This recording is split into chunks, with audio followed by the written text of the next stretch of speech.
tagal pagkatapos nito, pumunta siya sa lungsod na tinatawag na Nain at kasama niyang naglakbay ang mga alagad niya at maraming iba pa.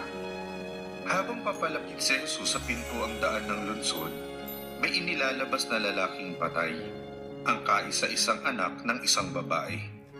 At biyuda na ang babae. Maraming tao mula sa lungsod ang naglalakad kasama niya. Nang makita ng Panginoon ng biyuda, naawa siya rito at sinabi niya, Huwag ka nang umiyak. Kaya lumapit siya at hinipo ang hinihigaan ng patay at huminto ang mga tagabuhat nito. Pagkatapos, sinabi niya, Lalaki, inuutusan kita. Bumangon ka. Umupo ang taong patay at nagsalita at ibinigay siya ni Jesus sa kanyang ina.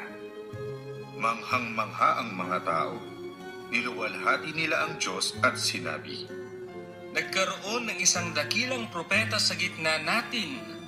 at Binigyang pansin ng Diyos ang kanyang bayan.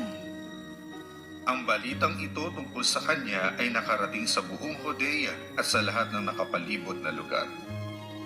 Iniulat kay Juan ng mga alagad niya ang lahat ng ito.